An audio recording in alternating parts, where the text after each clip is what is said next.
All right, good evening, football fans. It's Wednesday night, and this is Southbound and Down, a production of the Fan First Productions. Southbound and Down is the premier NFC South focused podcast. This is week 4 of the NFL season.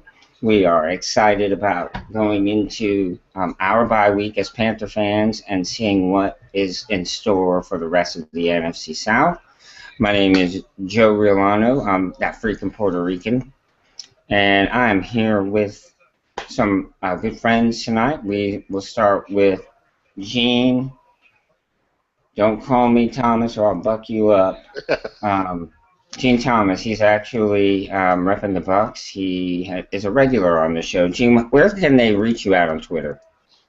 You can reach me at Super Heavyweight, and just follow me. I'll follow back. I love to talk football, so just hit me up. I do have a podcast, Buck What You Heard, and it's normally weekly. I will be doing my podcast tomorrow, and we'll be talking about this last game against the Carolina Panthers, and we'll be talking a little bit about the Jaguars upcoming. Right on, right on. And next we have Mr. Greg Barber. Greg, you are a Tampa resident, but you are a New Orleans fan. Yep, New Orleans Saints fan. So where can people reach you at if they want to tweet you? At Intense GB. You can contact me there. Yeah, hit me up. I definitely talk football, wrestling, basketball. Doesn't matter. A little baseball here and there. Go Astros.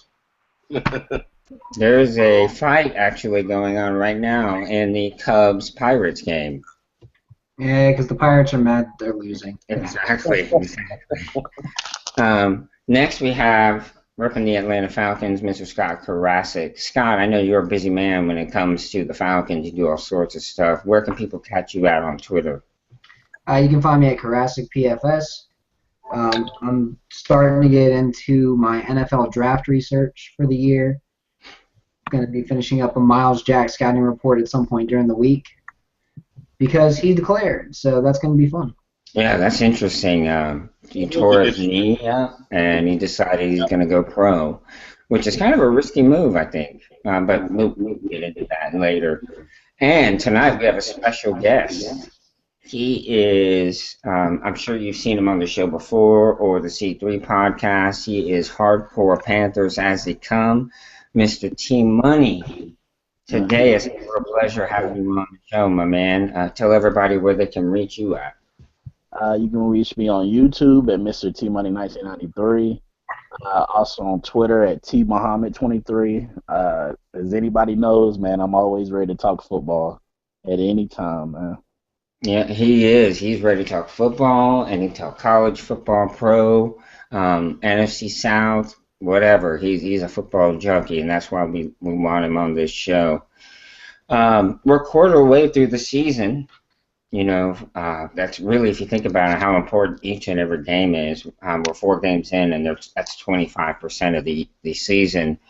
What do you guys seem to think of where the teams are at this point? Gene, I'll start with you. Where do you think the Bucks are, and are they at a good place right now? The Bucks are hurting themselves a lot. Case in point, the Houston Texans game, and even most recently, the Carolina Panthers game with 5 turnovers. The defense gave up 24 points. I do realize that it was on a short field on each of those times, but they gave up 24 points off of turnovers. So work to be done. I will say that. Jameis Winston is playing like a rookie quarterback. I am happy with the middle linebacker, Quan Alexander, and how he's playing. I'm happy with the offensive linemen and how they're progressing. I didn't expect a whole lot out of the offensive line, but they've kind of surprised me. Well, I know the offensive line has sort of done well when it comes to run blocking. The pass blocking this past weekend left a little bit to be desired, I think. I think a lot of that fell back on the quarterback and the decision making. Mm-hmm. You throw a pick six right off the bat, and then you make some ill-advised throws. You can't really blame that on the offensive line. They did keep him upright, so it was just up to him to make those throws. But once again, Rookie. as there's rookie mistakes, and that's to be expected. Yeah, yeah, and I know that pick six right off the bat. I bet that was kind of deflating. He seemed to, shake it off, but I imagine that was a shot to his confidence.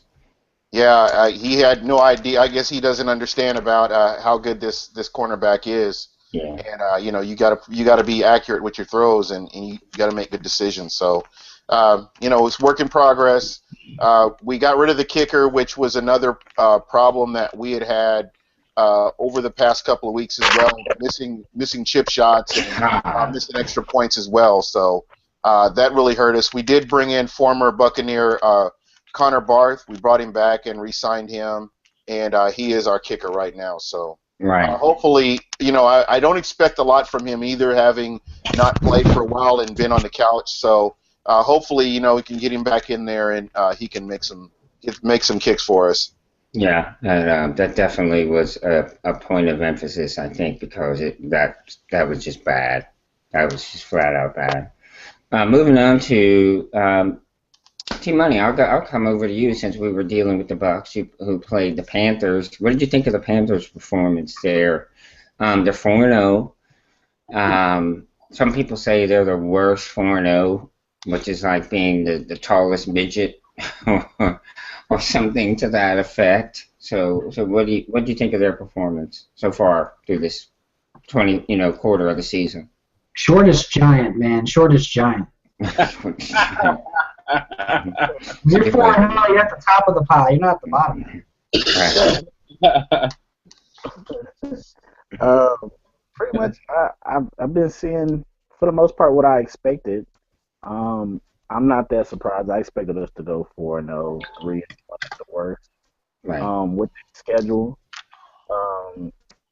the defense is looking like, it's looking like what I thought it would look like, and I'm interested in seeing how even better we can be when we get some of these guys back from injury, with Luke Kuechly and Charles Johnson, and we only had Jared Allen 1 week, and he already hurt. I saw that. I could not believe that. That just tells you the injury bug hitting us.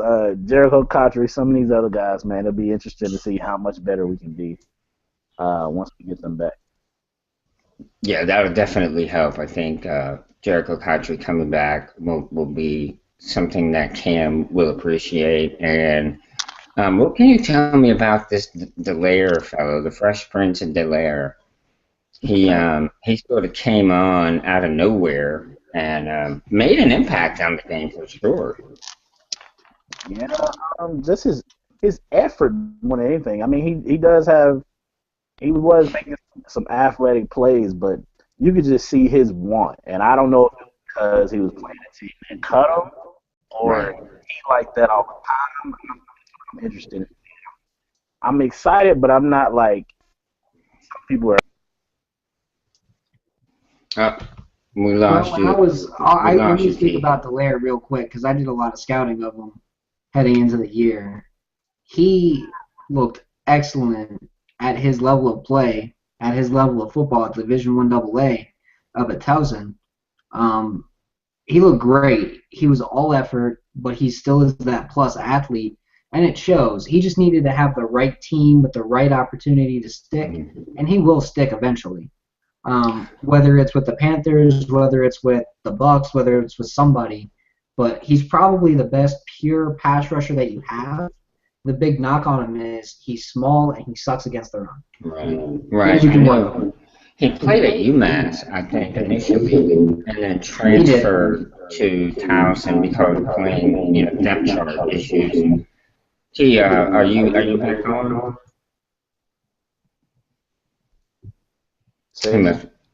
Oh, are you back on? Yeah. Yeah, okay. Scott was just, he kind of chimed in there about Delaire and how he's bounced around, but good pass rusher. Problem is he's not that good against the run. So do you see Delaire kind of coming in passing situations and Addison being in on first downs or, when they're anticipating a run? I think he will be in that same role that we pretty much use Addison in, bringing him in on passing downs because both of them are a little undersized. I think Addison probably is still bigger, but Right. Addison isn't really stopping the run either. So I think Tony Ely, especially last game, impressed me as far as stopping the run. So I guess, I mean, with Charles Johnson out, they all are going to have playing time. My whole Right. thing is once CJ comes back and getting Jared Allen healthy, I don't know if he's able to get everybody in at that point. Right. There may not just be enough snaps. I like the idea of having CJ on the outside, Jared Allen on the outside, and then bumping Tony Ely down inside on passing downs as a tackle. But anyway, I'm trying not to participate as a Panther fan. It's going to take some getting used to. Greg, New Orleans played the Cowboys on Sunday night, and what a freaking thrilling, the shortest overtime game in regular season history. Is that right? Yeah, 18 seconds. I could not believe that last play. That was Drew Brees at his finest, really. Cowboys definitely blew it, but Brees put that ball right on the money, and that was that. So tell me, what do you think of the Saints' performance? Is this something they can build off of and start climbing back into the division race? I think so. I mean, because I stated last week, I was like, with these next 3 games here, this is a real good shot for them to get back up to 500. Because I felt like with Dallas right now in the situation they're in, this is a game that they should win, and they did. It was a thriller. It took a bit there, but at the same time they did win. I did like some of the showing from a lot of the rookies who played very, very well. I thought Bobby Richardson made some plays. Kakaha made some plays. Anthony. I mean, they got some guys who really did very well there. So the rookies are getting more comfortable in their positions. So and you're seeing, even Swan. I think Swan and even Bro are, really, doing well in coverage. You're not gonna win them all. That's for sure. Right. But they're winning. They're winning a lot more than they're losing at this point. And because my guess, I guess they would hold the Cowboys to 20 points, which they did. Mm-hmm. And so that was end up. But I mean, overall, I'm seeing a lot from the rookies. I think the offensive line overall, other than Unger and Armstead, it's still a lot of questions with some of the other guys. I mean, Jack Streif right now he was getting killed a couple times. He was. So was Clemente. Clemente base is coming in as a backup because Jari Evans is out, but I think Jari Evans might be back this next game. And then you got Lolita, who's questionable at times himself. So I mean, they still got a couple spots on the offensive line that just still need to solidify to get better, especially to open up the run game. Because I think if they do open up the run game, you might see the pass game get even a little bit much better. Right. Than where I mean, I think. I just think it's a team right now that they're still kind of finding themselves, but they're beginning to. You can see some stuff there. Right. I was going to ask you if I know on offense that Spiller's back. He made the catch, and nobody's going to catch him once he gets behind the defense. Nobody's going to catch him. So he's coming back on offense. I think that'll help in the passing game. I wanted to ask you about the defensive side of the ball. Jarius Byrd. Jarius Byrd. He came back. He was playing, right? Yeah, he's back. Lewis is back. Danielle Ellery is back as well. What about the cornerback? Huh? The number 1 corner that was hurt? Lewis basically our number 1 corner. Is he back? Yeah, he's back. Okay. Oh yeah. So you got most of your key pieces back. Right. Yes. Mm-hmm. Okay. So we should start to see defensive improvement with the Saints. Yeah, I mean, you can. I see you shaking your head, Scott. Why do you not think so? Because they're still coached by Rob Ryan. They still have no pass rushing. I mean, the Falcons. I mean, the Saints have more pass rush than the Falcons. We actually have more sacks than the Falcons and a better passing.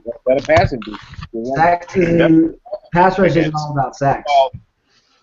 yeah, but we still have a much better. We're still getting to the quarterback a little more than you, but more than even the Falcons are. And like I said, Right. and also a higher ranked defense at this point. Like I said, don't get me wrong. I'm not saying we're perfect or anything like that. It's still going to take time. In a few weeks, you'll see more. You should see better things as they play. I mean, like I said, I'm looking forward to the matchup against the Falcons because that kind of going to tell us exactly where both of us are. Well, I want to know this. Actually hit quarterbacks 12 times this year. The Falcons have 23 quarterback hits this year. So the Falcons' pass rush is a lot better than what the Saints, Right. even if it's not in sacks.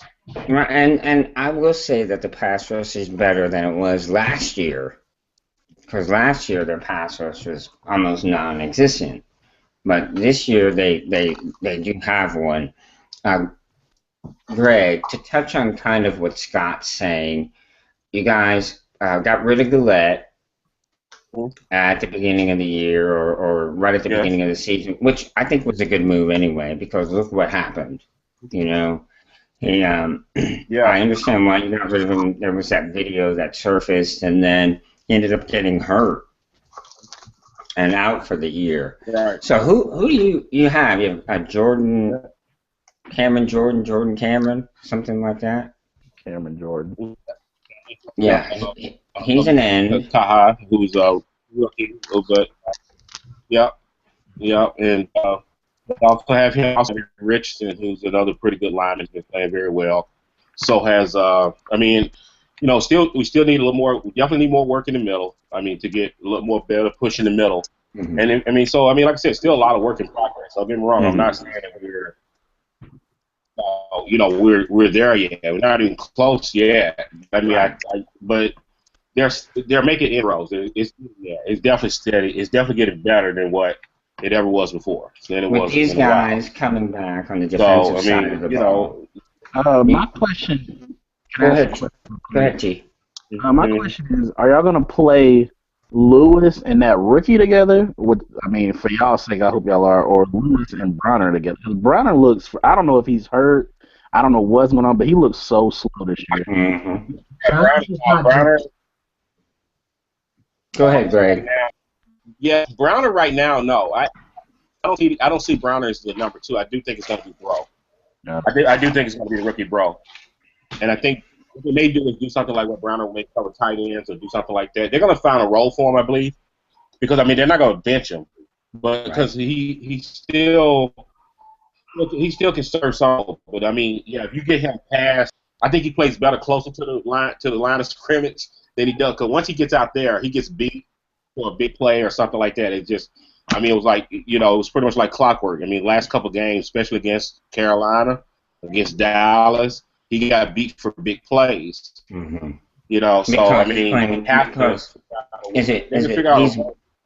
I'm sorry. Is it because he's more of a in-your-face, shove, get you off of your route at the line of scrimmage guy versus a zone guy? Yeah, he's more of a press guy, and he's better against big receivers than he is against speed guys. Speed guys kill him. If it's a speed guy, it's over for him. Okay. You might as well, get ready to know you get yards on that one. But if it's a bigger receiver, he tends to play a bigger receiver a lot better. But he does grab a lot more. He definitely is used to he's a handsy part of it. player. I think part of the CFL. Well, here's handsy player. Yeah, same thing. Bro. Mm-hmm. Here's what I think. I think that you're getting healthy on defense, and that's a big thing. You're getting, some of your players back onto the field that when you don't have them on the field, you can see the difference in talent. And you got second stringers playing against another team's first stringers, and you can tell. So you're getting your guys back on defense, which should in turn help the defense get better, which in turn is going to help your offense, hopefully. But yes, I think you do have a point, Greg, that you are kind of improving. I'm going to move on to Scott, and we're going to talk about the Falcons, Scott. They did win last week versus Houston. The Texans. That's right. They played the Texans, who are, in my opinion, just a shamble of a team and an organization right now. They have no quarterback. They can't seem to make their mind up on who they want to play quarterback. They're a run-based offense, but their superstar running back is just now getting back onto the field. I did see this week Coleman and Tammy are back practicing. Are you expecting them to play on Sunday versus the Versus the Foreskins? Yeah. Yeah, the Skins, that's right. You expect to see them on the field? Well, I'm not going to call them the Redskins because That's offensive. That's the Native American version of the N-word. Like, Well, yes. so But I will tell you this, I know plenty of Native I'm going to call them what Americans. they are until they change their name, which is a bunch of dickheads. So they're the Foreskins. Yeah, I will say that I know plenty of Native Americans who do not take offense at that name, but I'm sure there are plenty, just as many or more, who do. Let's put it this way: it's not a term of endearment. Let's put it Right. It's a nickname. It's a nickname, and teams were nicknames back then. And look, I don't want to get political on the show. I just want to talk football. So if you want to tell us your thoughts, will Tammy and will Coleman be in the game Sunday? Oh, yeah. Tammy's issue was a concussion. So Okay. it's clear and he's in protocol. He's out of protocol now, so he should be good to go. Okay. And I know with Coleman it was just broken ribs, right? Coleman's broken ribs. He was non-contact today. He might come back this week, might not. Okay. Even if he does come back, don't expect him to be the main back. He'll still Right. be just a standard, regular 10-carry change of pace back. Right. Fine, because Devontae Freeman was originally supposed to be the main back going into the season, and we can all see why. Well, I think Coleman had looked good at the beginning of the season before he got hurt. I thought he looked great, really. And then Freeman came in and has just gone bananas. Freeman's hitting the holes better than Coleman did. And it's a zone read you're running now, right? Huh? You're running the zone read. Not the zone read. It's the standard zone stretch, the inside zone. Right. It's the zone-based rushing attack. Right. There is no zone read because you're not going to have Matt Ryan pull it away and run the ball. Right. I did mean zone blocking. It's a zone blocking scheme. Scott, yeah. can I chime in just for a second? Can you quell all the rumors about Roddy White? Oh, yeah. Roddy White was just frustrated because Vaughn's kind of a jerk, and he'll sit there and pound on you until you get an answer.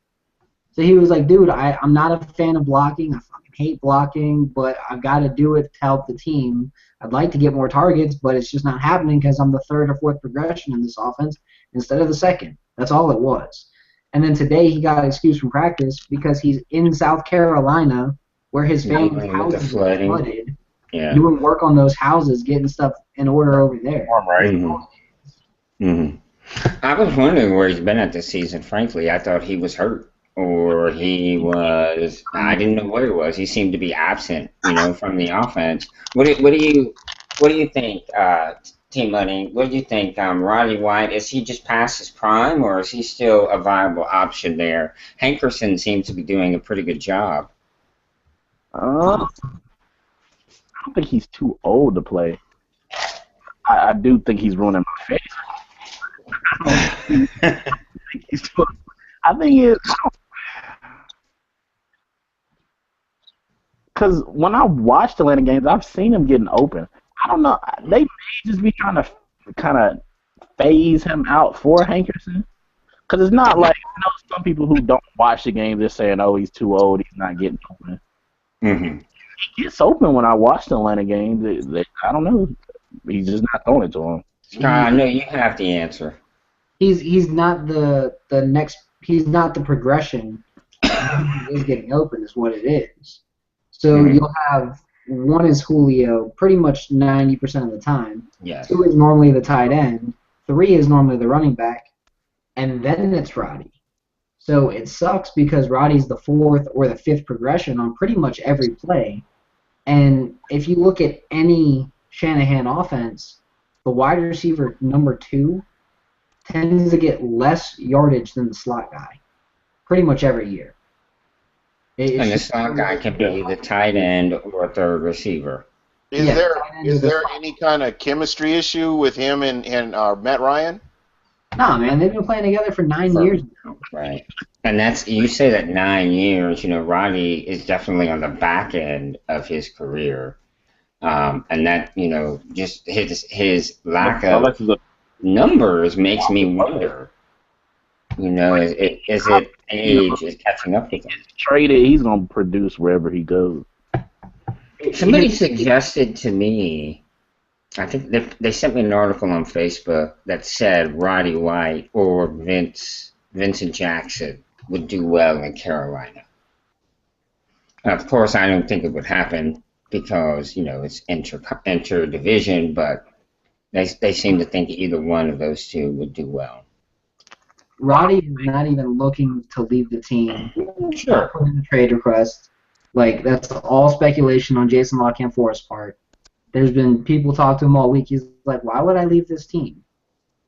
He's either going to retire or he's going to play for the Falcons. Right, he's not going anywhere else. Played it. Nowhere else he's going to go.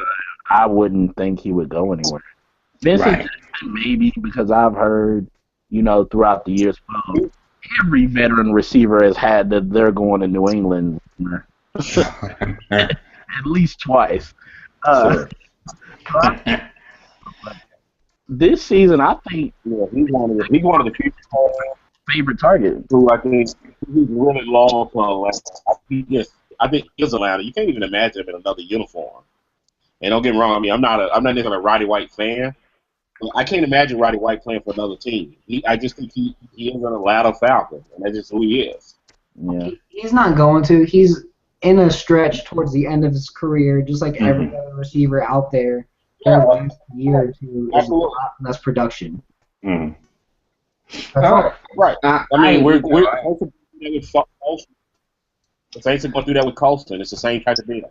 Right, and it makes You sense know? to me what you're saying, Scott. I could see where, I guess it's Kyle Shanahan who's running the offense there, and I know that the way his dad ran an offense. So if it's similar to that, what you're saying makes sense to me, and I guess we'll see as the season progresses. When teams start to double.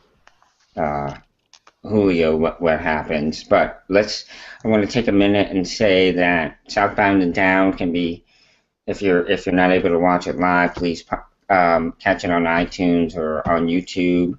Go to CarolinaCatChronicles.com. That is our sister site or our sister podcast that we do on Tuesday nights. I want to get into next week in particular, Scott. The Redskins are. You're going there? You're playing in Washington? No, they're playing in Atlanta. Okay, so they're coming to your house. It's going to be inside, so it'll be a track meet.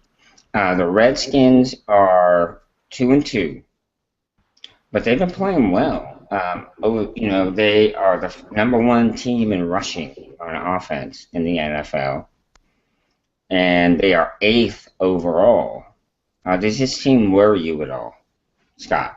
Not really.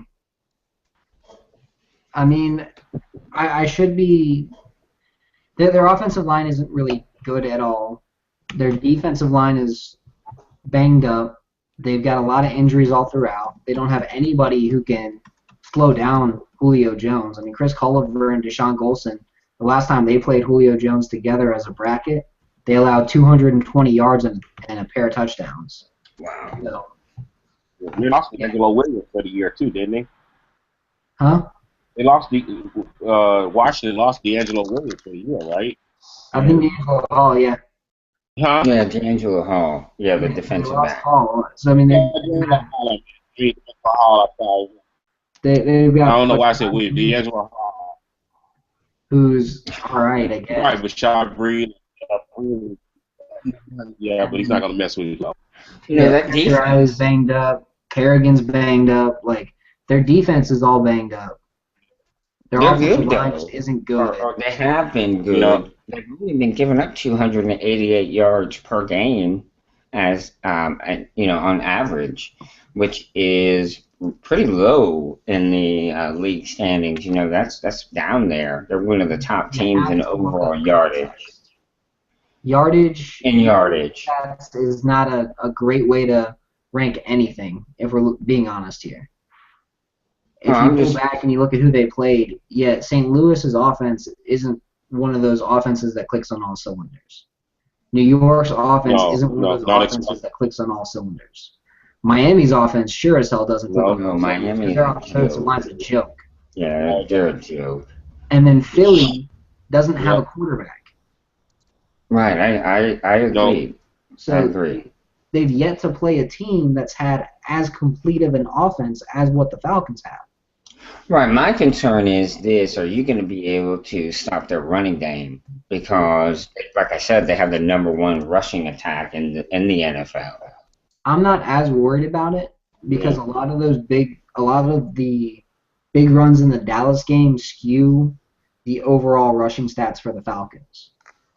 You take out those 3 big runs that basically had holding calls on them, and you actually put in that same defense, and you have good gap control like they've had the last game, and you have Brooks Reed back again for another game. I think it's going to be a much better showing than what they had throughout the season. I think you'll see the run defense really step up this week. They stepped up last week. They allowed just 3.1 yards a carry. I mean, I can't hear what you're saying. in this game, this game is only going to go down 2 ways. Either the Redskins is able to run the ball with Matt Jones and Alfred Morris, and they keep it a low-scoring game. But if they get down, they're going to be in that same situation that the Texans were last week. I mean, neither one of those offenses is built to be able to come back. So Right. if Matt Ryan comes out and he's firing, they get up real quick, at that point the game is going to be over. Because I don't trust Kirk Cousins to Come back. No, I agree. That's the big Last thing you want to get all of Kirk Cousins' hands. because they're not playing any real good quarterbacks, outside of like Drew Brees. Until you get to that Indianapolis game, maybe. Maybe. Exactly. Cam Newton games, and then you got Drew Brees at the end of the season again. Like outside of those 4 games, Atlanta doesn't really play any good quarterbacks. Winston's going to be good in like 2 years, but he's not there No. yet. How fortunate were you to get the Cowboys when Dez Bryant's hurt, when the Kraken is suspended, and Tony Romo has a broken collarbone? They were still going to win that game. Whether, maybe not if Dez Bryant, but like if Kraken was there, they were going to win that game with him. Either way. What was that, T-Money? I mean, all those teams, I hate doing that because we're all just playing the schedule, man. This is why I hate it. Right. Could you have said each of those teams, the Giants didn't have Victor Cruz, okay. I still think that would have been a shootout type of game, which is a game built for Atlanta. You can say, okay, the Cowboys didn't have such and such, such and such, such.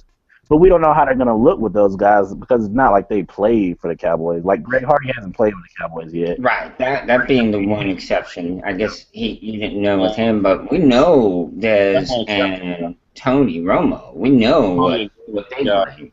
That would have But I don't know, honestly, difference. and everybody knows how much I hate Atlanta. Trufant is a beast in his own right, man. The difference in Trufant and Norman is just Trufant is not as good a playmaker. He's not catching a lot of picks on you, but a lot of teams won't even throw it on Trufant's side. Right.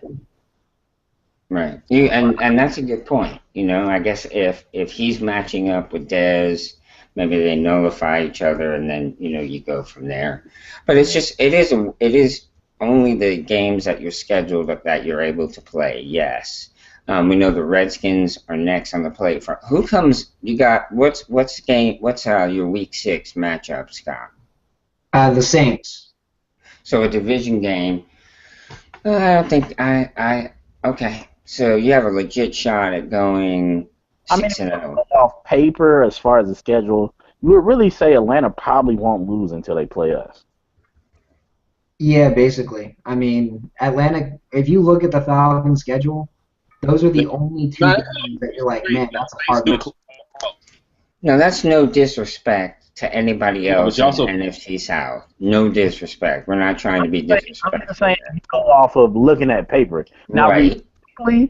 These division games, you never know what's going to happen. Could have let they slip up against one of the other teams. I mean, you always could. Any given Sunday, but I'm just saying, looking at paper, I mean. That's all I'm saying. Yeah. I mean, do I think y'all and the Bucks have a chance? Everybody plays everybody tough in this division. No doubt about it. And Saints and Falcons game normally are going down to the wire anyway. But I'm just saying, looking for those people that like to do that and take everything strictly off the schedule, I mean, you would say Atlanta probably doesn't have a great chance to lose until they play us. Barring an injury. And I get that. I'm in no way, form, expecting anyone to at any point. Greg, you know, your team, like we were saying, So I get you. The Saints are getting healthy on defense, and who knows what could happen because you guys always play each other real tight. Like we've said before, it's 3, 4, 7 point when you guys get together. So I guess, Scott, what I'm going to ask you is to tell me what do you think it's going to boil down to for the Falcons to win this game, and do the Redskins have any chance whatsoever? And, of course, any Sunday, but I mean, reasoning. What's the reasoning? I mean, for the Falcons to win this game, they just have to play the way they did the last 2 weeks. They have to continue to run block the way they've been run blocking. They've got to continue to pass block the way they've been pass blocking. I mean, when you hold J.J. Watt, Jadeveon Clowney, and that whole Texans team to a total of 2 sacks, and I think it was like 1 hit. Right. 2 sacks and 1 hit on Matt Ryan. You hold those guys to that, you're doing a damn good job. And they were doing it with mainly 5- and 6-man protections. And they weren't doing anything crazy. In fairness, when Houston played the Panthers held them, I think, to a sack and maybe a couple quarterback hits. I mean, I don't know if that's anything to brag about anymore. I mean, exactly my point. Houston doesn't have it. Houston, I don't remember, none of them going crazy on Tampa like that with their pass rush. They didn't go crazy on us like that. I don't remember seeing a J.J. highlight since, that Chiefs game when he had that sack with his helmet off? Right. And that's what I'm saying, too. And Clowney, this is what I have to say about Vic Beasley already. Clowney is what the Falcons didn't want Vic Beasley to be. Yes. Pretty much. Beasley's been excellent, though. Yeah. I've been very happy with the draft pick of Beasley. I wanted him regardless because I thought he was the best player in the draft. Right. But, I mean, he's delivered. Everything he was advertised. He's delivered. And honestly, I don't think that the Texans pass rush is what it used to be. It hasn't been, at least to this point this year. They've not been that intimidating, your quarterback scared kind of pass rush. They haven't been bringing that. So getting back to what we were saying, Scott, you were telling us that your offensive line has to just do the same things that they've been doing. They have to pass block, run block, let Matt Ryan go through his progressions, make the holes there for Freeman to run through, and defensively, just put 8 men in the box and shut down the run and make Kirk Cousins beat you? Pretty much, which is what they do anyway. The Falcons normally have a box where it's 8 guys in the box because William Moore is going to be playing down in the box every single play the way Cam Chancellor does. Right. He said, you know what? You are a smaller, faster version of Cam Chancellor. Okay. Which is what William Moore really is. He's a lot smaller, but he's a lot faster too. Well, not a lot, but he is faster. He's like 4 inches shorter and 20 pounds lighter. So he's just implementing that Seattle defense that he took over when whoever left. He's just bringing that to Atlanta and putting his pieces in. Pretty much, yeah. Okay, so what do you see? What do you see Yeah. that's if that's able to happen the way we just said? What's the score going to be in that game? I mean, Falcons should run away with this one. I'm going to be a little conservative and say 28 to 21, but Wow. I think Falcons will run away with it, especially if they can get Cousins in some quicksand early. He's making some bad decisions. They get up early. You know, I could see this one getting really away from the Redskins. Okay, But fair yeah, enough. I can kind of. the minute Jets Kirk Cousins, it's over. All right, so that's where we are with that. Today is we don't have a game this week. You don't have. I'm sorry, the Panthers do not play this week. So let me get your thoughts on the Falcons game real quick. What do you think there against the Skins?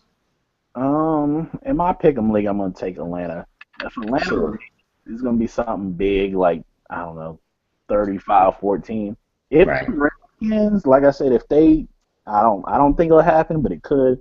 If they get that running game enough and they make it a low-scoring game, they're not gonna. It's gonna be like 23-20, something like that.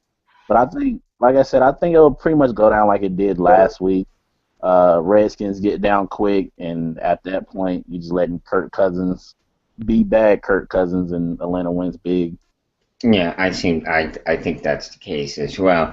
Greg, moving on to the Saints. The Saints are playing Philadelphia. We've seen that the Eagles are not at all what people were expecting it to be. Homeboy, the coach has gone from genius to goofball in the matter of 4 weeks. What is this a chance for New Orleans to get back onto the get back to 500, I guess they would be, or a game above? Can they beat the definitely Eagles? point? Yeah, absolutely. Absolutely, I think they beat the Eagles. Are they at home or are I they think with the playing Eagles, Philly? I mean, Philadelphia, they won to Philadelphia. Okay. Yeah, pretty much, a lot of the same stuff. Try to keep short passes, and just kind of keep, control the ball as much as you can. And I think the defense right here got a good shot at having against Philadelphia as well, because they're still having issues with their offensive line, quarterback, and Yeah. The running game is garbage.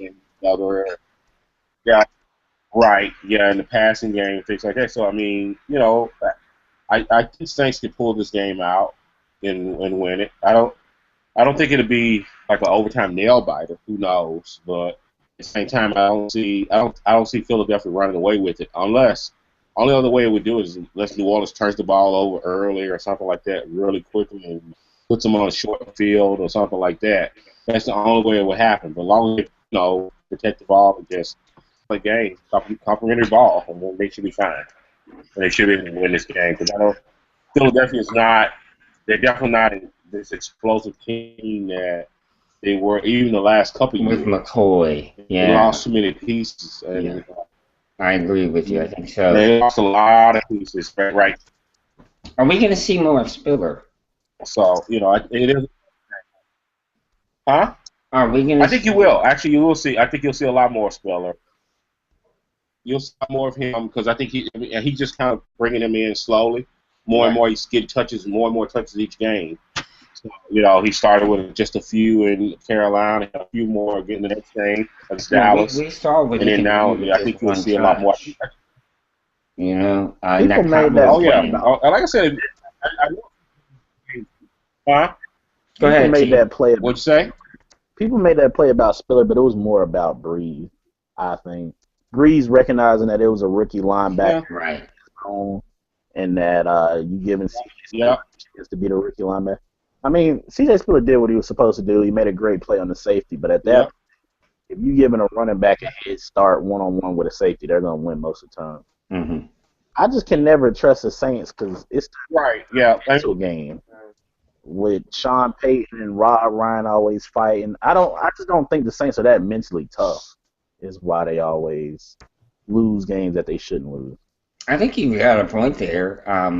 Since Rob Ryan has been there, this defense has not been, strong. I'll say. They've been. I don't want to say soft, but really, I can't think of a better word. And I think that's Rob Ryan. I think his time. He's had his time there, and he conflicts with Sean Payton. Their personalities clash instead of meshing. I think that's the problem. If I can step in, I don't Please. think they have the personnel. I don't think they have the right personnel for Rob Ryan's defense, to be very honest. And I think that's what makes the biggest difference. You had Bird, who was injured. You've had players that have been injured. You haven't had the full complement of defensive players on the field at the same time to really run that defense. So I get you can say that about Rob Ryan if you want, but I just don't think that the Saints have had those players, that the full complement of players to play that defense. Do you think that the relationship between the Yeah. head coach and defensive coordinator is an issue? That I don't think it's as bad as people like to make it. Hmm. I mean, because I mean, like, don't get me wrong. Coaches yell at coaches all the time. Sure. Just because they put the camera on the coach and they have to catch him when he yell at him. I can imagine your coach. You don't think Rob Rivera don't get up on somebody's ass on the I believe he would. any assistant coach's ass? I believe he would. Yeah, oh, exactly. winning Every cures coach all does. You just not kept it on camera. So Right. that doesn't mean that the chemistry is not there. I mean, and number two, we don't have to like each other to make it work. That's not why you're there. I mean, hell, I mean, Mike Dick and Buddy Ryan couldn't stand each other, and they won a Super Bowl and had one of the greatest defenses in the league. I don't think And they couldn't stand each other. They wouldn't even talk to each other. so. I think it's So I'm just saying, it doesn't have to be necessarily Well, go a ahead, chemistry T. deal. It don't have to be as big as a chemistry deal as people like. Go ahead, T. I don't think it's just their two interactions. I think it's just I just haven't seen Sean Payton and Rob Ryan inspire that fire out of New Orleans. I don't know. I mean, I just felt like, especially the couple Super Bowl years and the couple years after Katrina, I just felt like I just seen more fire. They had high energy. Yeah, Yeah. I got what you're saying, and maybe it was the motivation of Katrina happening and the city coming together and that sort of thing. Maybe that provided the spark, but it has been lacking. Gene, you made a good point while saying winning cures everything. If the Saints turn around and go on like a 6-game winning streak, everybody's going to be happy drinking beers together. It's going to be all good at that point. But until then, we will suspect strife and grief and just something going on with the team. But you also made a good point on Rob Ryan and not having the personnel to run the defense he wants. As they get healthy, his personnel is going to get better. But even then, is Jarius Byrd the guy that he wants playing at safety, or does he need another kind of player? So that's something that we'll see as the season goes on. Greg, what score do you see the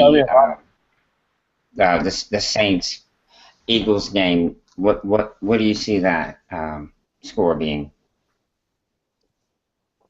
I'm gonna play conservative. I'm gonna go 2017 Saints. So you think it's going to be close?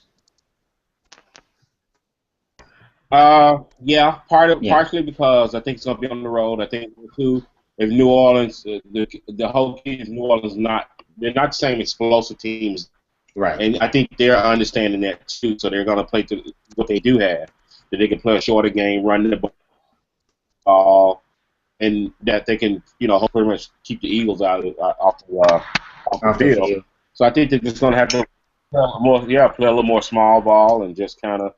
And win the game. Win it. Just win it. You have to win a tight one in front of and win it ugly. And I think Ty's gonna have to go this week. As long as they don't get too many, as long as they don't have any turnovers, I could see the Saints winning that one. 20-17 would be about right. Kind of a, Yeah. Go ahead. All right, so Gene, Tampa Bay is going. It's a short trip to Jacksonville. It's almost a home game. It's almost a home game for the Bucks. I know when I was there this year for the Panthers, Jacksonville, the season opener, I felt like it was a home game. There were so many Panther fans there. Nicest stadium I've ever been to, hands down. Absolutely the nicest stadium I've ever been to. They let you take food in, for crying out loud. People behind me were eating wings they'd made at home and brought to the stadium.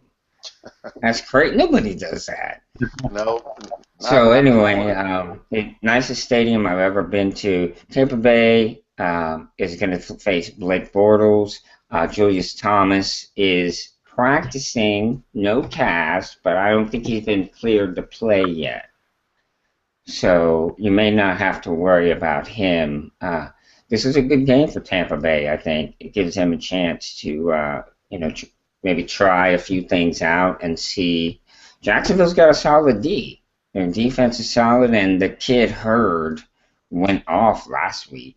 The receiver for Jacksonville, Allen, yeah, he went off last week. So what do you see the Bucs doing here in Jacksonville? I'm not sure. I'm still not sure which Buccaneers team is going to show up. There's been a lot of miscues, a lot of self-inflicted plays that have really hurt the Bucs over the past couple of weeks. Games that they should have won had they had an accurate kicker. I don't want to go and say shoulda, coulda, woulda, because that doesn't matter. But if you have a decent kicker, it can change the complexion of a game. Sure. Five turnovers in a game is unacceptable.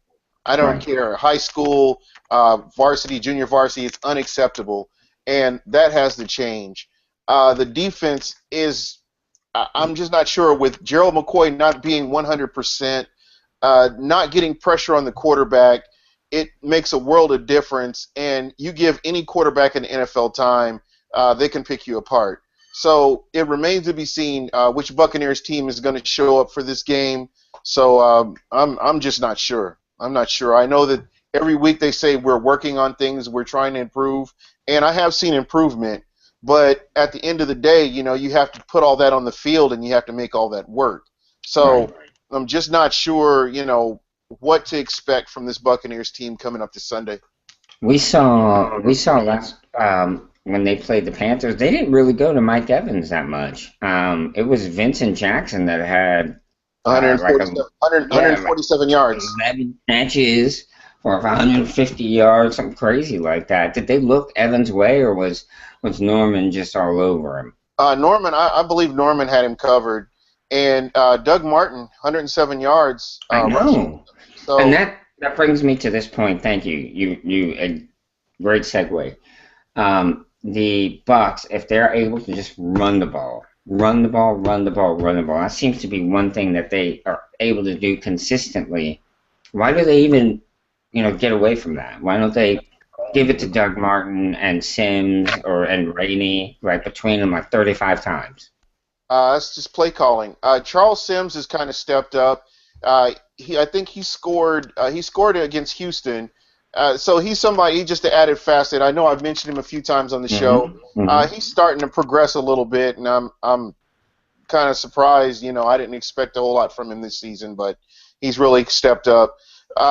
I think it's play calling. I honestly, I'm kind of confused at some of the things that the Bucs have done. I understand with this last game, when you get behind 4 turnovers, you have to throw the ball, you have to get away from the run. Sure. So I get that. But as far as consistently running the ball, I'm not sure why they get away from it at times. Yeah, because it looks like they're able to do it. Scott, the Tampa Bay offensive coordinator was with the Falcons last year, and I guess a couple of years before that. What is his what is his line of thinking when it comes to play calling? Are you able to give us some insight on that? It's mainly rely on the pass if he trusts his quarterback. If he doesn't trust the quarterback, then he's going to run the ball a lot more. He does like Doug Martin, though, a lot. So you're going to see a lot of trust in Doug. Right. And Martin's been slowly turning it around from where he was. Yep. He looks like rookie rookie version of Doug Martin, Exactly. which is great. He definitely. But That's my point. Is why aren't they running him more? Why are they? Winston shouldn't be putting the ball up a lot. As long as at the start of the game, it should be run, run, run, run, in an effort to try to keep Winston from having to put it up, 40 times in a game. I don't know why they don't run more, but I think a lot of it is he wants to establish his quarterback in a rhythm. He does run a very timing, rhythm-based passing I offense. see. I see. So you do want to get Winston in there. Yeah, you want to run first down, pretty much the first 3 first downs you get, but you want to get Winston established. He doesn't use a lot of play action, but he does use a lot of, hey, I'm going to drop back, 5-step drop, 7-step drop, 1, 2, 3, 4, ball out, 1, 2, 3, 4, ball out. So that's how the whole offense works. I see. Winston is the right quarterback for that. That's not the question. The question is how quickly can he get up to speed. Gotcha. I honestly thought that they should have just sat Winston for a year, the way that the Bengals sat Carson Palmer, and gone with Glennon. Because it's not like The fans wouldn't have gone for that. Yeah. Yeah, the fans would know. You're right. It would have been a problem there. What do you think that? I agree with what Scott's saying, but the fans would have gone for that.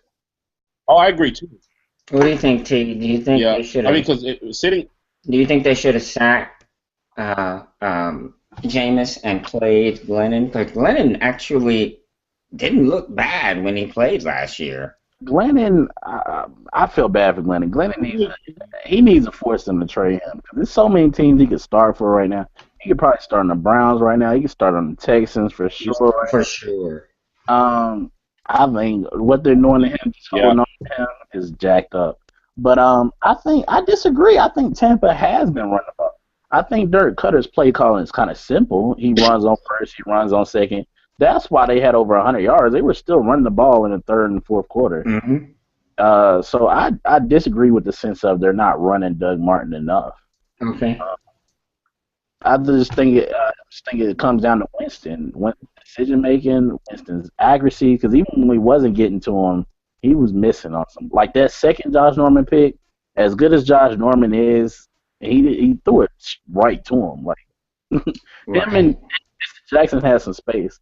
I don't know why, but even despite the defense, I've been saying about Winston since the preseason. He likes Vincent as far as throwing the ball. That's his receiver of choice. He looks to him first. Yeah. And then I didn't get to say nothing, but I think when y'all are talking about the Saints game, the Saints, as much as the fans want them to run the ball, they're just not. Because at the end of the day, their belief is, with Drew Brees and Sean Payton, we have a chance to be good every year. And that's just how they roll on offense. That's just what they do. They're never, they're never going to be that run first. We're playing. Even if it costs them the game, because I think when they run the ball effectively, they would be a lot better, because their weapons they have on the edge are really not what they've been in the past. But they believe Drew Brees is one of those quarterbacks that can make anybody work. Right, well, that's definitely not the case. I think we're seeing that this year. Getting back to Tampa, though, Gene, is the defense is a big question mark. I know we talked about the defensive tackle with the shoulder injury. What about Adrian? Is it Claiborne? He's in Atlanta. Oh, he's in Atlanta. Okay, so you got Levante David, who I haven't seen much of or heard much from this year. He dropped the pick against us.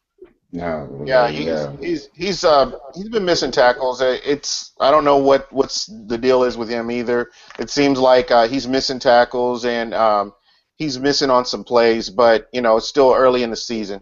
So and the defensive back you guys got, is it Werner? They said he got benched. He got benched. Okay, well there you go. There you go. That says something right there. Well, he was benched before we played him. I think they've been using Tim Jennings and Mike Jenkins, and then Jonathan Banks is he still hurt? Now, Tim Jennings came over from Chicago, right? Lovey coached him Yeah, over there. Is that right? yeah, that's correct. Yeah, he's got a little bit left in the tank, I think, and maybe can teach some of the younger guys a thing or two. But where do you see this team? Where do you see the score being in this matchup here between Jacksonville and Tampa? I like Tampa's chances, honestly. I'd say like maybe 14-17. It's going to be a close game. It's going to be a low-scoring game. I don't, like I said, the Jacksonville Jaguars have been playing pretty good. They haven't been getting blown out or anything like that. And I watched the game against Carolina, and I really thought that they played pretty good against you for the most part. Yes, I agree. And I just think that they're a team you can't overlook. I mean, as far as the talent that we have, I think it's a team you can't overlook. So it's going to be a low-scoring game. It's going to be a close game. Yeah, I think you're right. I think against us, a couple of catches that they dropped, and if they would have made catches instead, it would have been a lot different of a game. Their defense played very well against the Panthers, too. So we'll see. I think you're probably right. I think it'll be a low-scoring game, and the defenses, you'll see a lot of each team's defense on the field. All right, guys. It's 11 o'clock. I'm glad we were able to get to each and everybody's team. Y'all are so insightful, and you provide such great information. T-Money, it was absolutely a pure pleasure having you on. I enjoyed your thoughts and your takes, and really, it wasn't just about the Panthers. It was, all the NFC South teams. So I look forward to having you on again, Scott. If you will tell people where they can catch your stuff at, where you're writing at now. You can find my stuff at Pro Football Spot. I should have a Miles Jack scouting report coming up soon within the next couple of days. That'll be interesting reading. I'm looking forward to catching that myself. I think he's an interesting player. Greg. When you get. What was that? You can find me at Intense GB. That's right. Intense GB. Greg is definitely up for talking whatever. If it's wrestling, football, whatever, he will talk about it. And he does contribute to the C3 website. We're doing some NFL power rankings weekly. And he's getting his rankings in there, and he also ranks the AFC North as a division every week. So you can find his stuff there. Yep. Gene, Mr. Super Heavyweight, where can they find you at on Twitter? And tell them what time the podcast is tomorrow. The podcast will be at 10 o'clock Eastern Time. And that's Buck What You Heard. Yeah, and special guest will be Peter Blake, who he's the radio host for Tan Talk. He has the Sports Web on Saturdays at Tampa at 4 o'clock, so I'll have him on and try to get some of his insight on the upcoming game as well. Awesome. That's good stuff right there. T-Money, last but certainly not least, you are everywhere, my man. You're on Team Boy TV, you're on Cat Chronicles, you're on YouTube, you're on the radio. This guy's unstoppable. Tell them where they can reach you at. You can reach me at tmuhammad23 on Twitter and also on YouTube, Mr. T-Money 1993. Gene, you cool with RTP, aren't you? If you haven't seen yet, go check out my last video. Had a crazy bet with him for the Bucks-Panthers game. It is hilarious, Gene. and Greg. He had to look like a little girl on video wearing Panther color eyeshadow. Man. It's funny. It's funny. And that's only half the bet. Is that right? That's only half, because you still got the next game. You got something going on. His hate week video against us, he has to do it again. Okay. Nice. All right, guys. I am the freaking Puerto Rican. I try to be the impartial host of this show. I'm really fortunate. I feel fortunate to work with you guys, that I'm able to get you guys on this and contribute, because you guys are the ones that bring all the knowledge, and I do appreciate it. You all have a good night, and I look forward to seeing you again next Wednesday. We are out.